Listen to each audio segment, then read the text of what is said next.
부산 소재 한 여관에서 살인 사건이 있었는데 여관의 아르바이트생이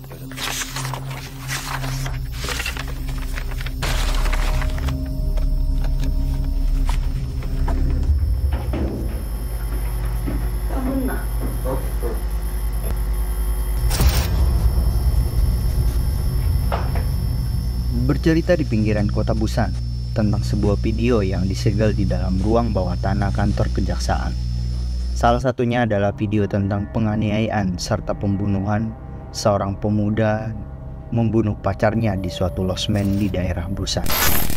Seorang reporter bernama Kim Sui-chan tertarik dengan kasus yang sudah lama tutup oleh kejaksaan. Akhirnya ia mengajak salah satu peliput berita jalanan bernama Ong Eun-hee. Dia bercerita ke reporter bahwa ada sebuah kasus pembunuhan yang sangat keji dan sadis yang terjadi di sebuah losmen di tahun 92. Seorang pemuda memvideokan saat ia bersama pacarnya dan tiba-tiba melakukan pembunuhan sadis terhadap pacarnya sendiri. Nama pemuda tersebut bernama Cho Young-ho.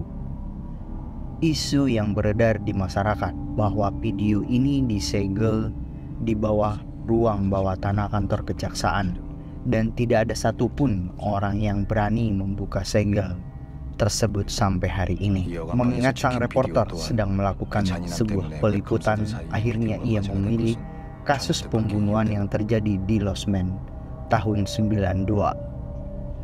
Seorang reporter mengunjungi kantor kejaksaan dan bertemu dengan Profesor Yoon-sik, salah satu petinggi di kantor kejaksaan. Sang profesor juga membeberkan ke reporter bahwa kasus ini sangat aneh. Pembunuh tiba-tiba kerasukan hingga membunuh dengan cara yang sangat sadis, sehingga video yang direkam oleh pelaku tidak boleh dibeberkan ke ruang publik. Anehnya, di video ini terlihat seorang pria di cermin dan langsung menghilang. Sosok pria ini berbaju sekolah dan bertopi hitam yang menimbulkan tanda tanya. Mengingat kasus ini sudah lama dan akhirnya reporter pun mendapatkan izin untuk masuk ke ruang bawah tanah kantor kejaksaan. Saat masuk ke tempat tersebut benar-benar seperti pembuangan sampah, bau sumpah. Staf yang mengantarkan mereka juga merasakan hal itu dan dia juga sempat bercerita kepada reporter. Dulu saat barang bukti ini dibawa ke ruang bawah tanah, ruangan ini langsung berubah. Atapnya langsung hitam, berbau darah dan bau hangus dan gosong. Mengingat kasus ini sudah lama, sudah hampir 20 tahun lamanya, ternyata sebagian barang bukti itu sudah dimusnahkan dan sudah dibakar juga. Cuman sang reporter sudah putus asa karena tidak ada lagi yang harus digali di dalam kasus ini. Tetapi pikirannya tetap ingin melanjutkan kasus ini sampai akhir selesai. Ia akhirnya bertekad untuk tetap melanjutkan kasus ini dengan cara apapun. Reporter tidak tinggal diam dan terus berpikir bagaimana caranya agar kasus ini tetap berjalan. Akhirnya sang reporter mencari informasi tentang data sang jaksa yang menangani kasus itu. Setelah mendapat data diri sang jaksa, akhirnya mereka menuju ke rumah sang jaksa. Sayangnya, jaksa tersebut sudah meninggal dan mereka hanya bertemu dengan ibunya. Reporter diarahkan oleh sang ibu ke tempat barang-barang peninggalan sang jaksa. Dan akhirnya mereka menemukan beberapa bukti kasus di losmen 92. Beberapa tulisan dan foto terkait kasus tersebut. Lebih mencengangkan lagi, video yang mereka cari-cari akhirnya ditemukan juga. Tetapi ini hanya salinan yang memvideokan barang bukti. Mengingat barang bukti asli sudah dimusnahkan di kantor kejaksaan.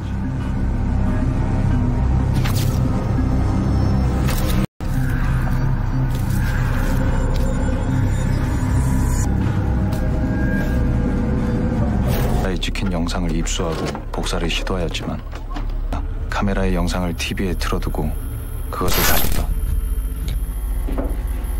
그 비디오에 찍혔다는 남자의 형상.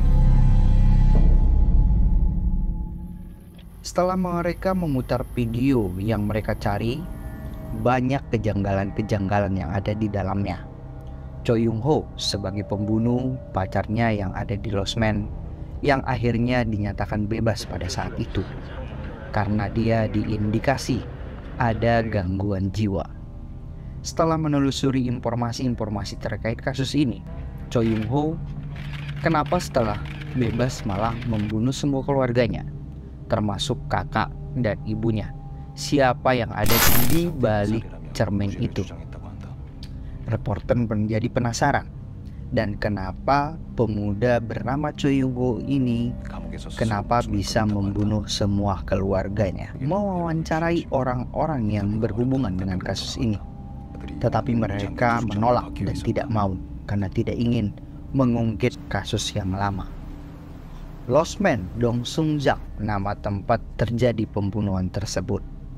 Reporter menuju ke tempat losmen tersebut untuk mencari informasi lagi. Masih persis seperti dulu saat mereka masuk ke ruangannya Choi Yung Ho. Masih ada barang-barang Choi Yung Ho seperti cermin misterius itu juga masih ada. Karena banyak yang janggal di dalam kasus ini dan banyak hal-hal yang mereka temui tidak masuk akal, reporter memutuskan untuk membuat sebuah peliputan dokumenter. Untuk kebutuhan dokumenter kasus, reporter memasang CCTV di beberapa area di losmen tersebut.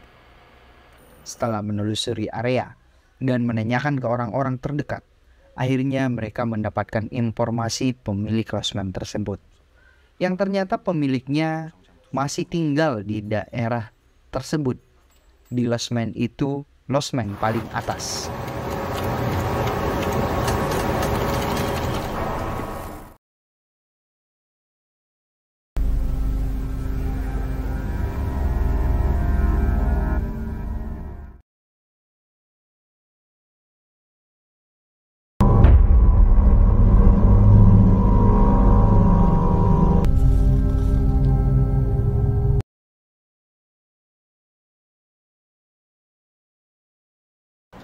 Reporter mencoba menghampiri dan bertemu dengan pemiliknya. Choi Yung Tai namanya. Pemilik losmen ini